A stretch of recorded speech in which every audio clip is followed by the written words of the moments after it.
I'm Kate, and I'm a designer, building wearable technology for people here on Earth. I'm using cutting-edge technology to create symbiotic relationships with our greatest computer ever, the human body. I'm fascinated with the future of technology ecology, but first, let's start with the Earth's ecology. The Earth is this beautiful place. It's home to millions of unique species and life forms that make up our material world, a phenomenon we call nature. And humanity evolved in nature. It wasn't easy. It was cold, it was dangerous, and it was hard. So we started building technology to help us. And when we did, we looked to our surroundings, to nature for inspiration to solve our human problems. We made tools shaped like teeth, fishing nets inspired by spider webs, and this is what we today refer to as biomimicry. Now, modern day humans are more or less biologically the same as we were 100,000 years ago. However, 100,000 years ago, humans had a very different set of problems to solve. And as we worked with and looked to nature through our evolution, we built technology to escape the harshness of the natural world. And using this technology, our lives became easier. As our species industrialized, we continued to take the cues from nature. And over time, our world started to look something like this, where all of our basic human problems were solved, not for every human, but for many. And we did it. We escaped nature. Today, we are still building technology to help solve our modern human problems. And just like before, we are looking to our surroundings for solutions to our problems. However, now our surroundings are very different. They're manufactured, not natural. And as we're no longer rooted in nature, neither is our technology. But our technology is evolving faster than ever. And as humans grow closer to technology, we're growing further and further away from nature, until we are where we are today, where we have left nature behind. And this is what happened. We escaped the control of the natural world, and now we have begun to destroy it. We are surrounded by an industrial, technological world. And now, just as humans left nature behind, technology will leave us behind. Just like we mined the natural resources of our planet and caused its destruction, technology is mining our raw data. And in the United States and other high-income countries, the average human lifespan is decreasing. Our timeline is mirroring the timeline of the planet, and this is a social emergency. We are being overrun and consumed by the very technology that we created to help us. Our bodies are becoming the environment for our technology, as the Internet of Things transitions into the Internet of People.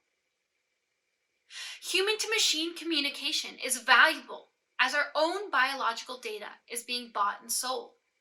We are becoming the hosts to the very technology that we created to help us. We must start to think of our data as extensions of our consciousness and our bodies, and reevaluate our data as a language in constant conversation.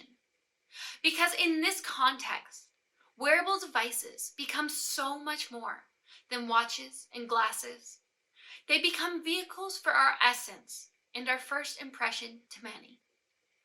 Because this very technology that we made to assist us now has the power to destroy us.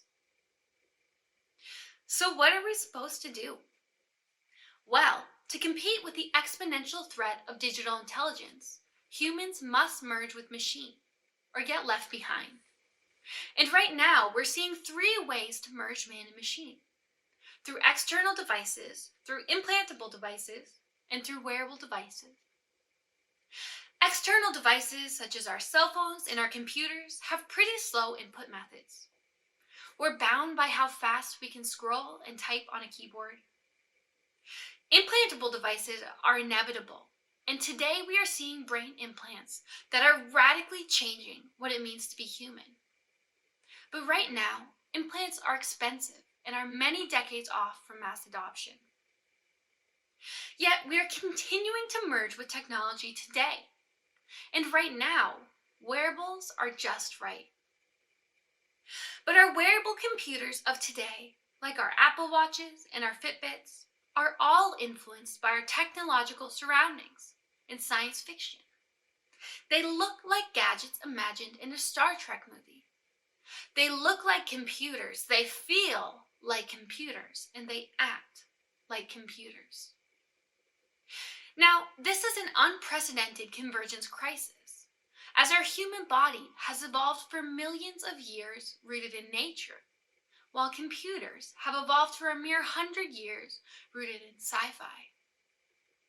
And so I believe to successfully merge humans and computers, we must look back to nature for inspiration to build the next generation of wearable computers.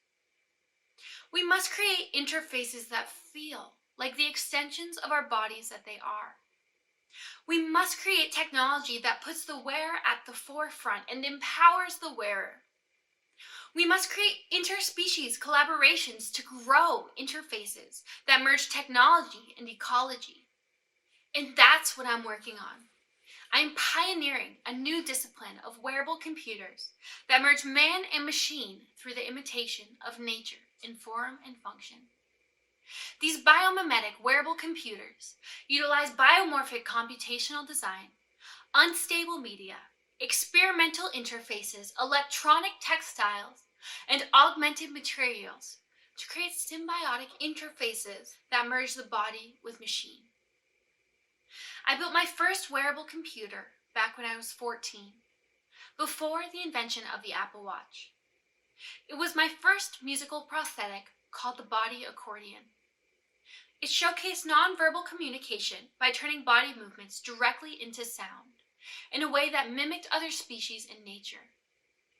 The body accordion allowed us to hear what our bodies had to say without our mind being involved.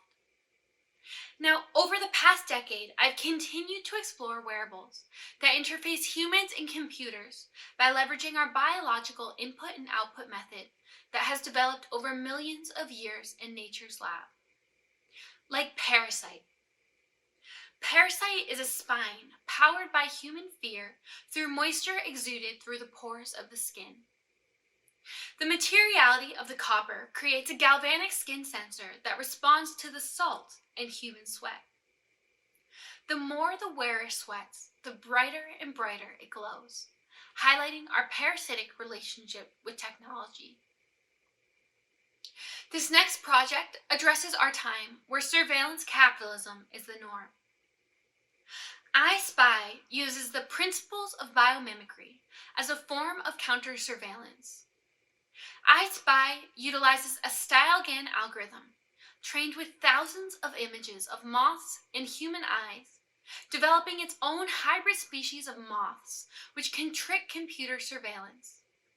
It creates a barrier between the digital and the physical world through a wearable device with 5 LCD displays, constantly generating new moths, allowing the wearer to hide in plain sight. I Spy uses screens not for the wearer's pleasure, but to trick modern-day surveillance, just like a moth would trick its prey.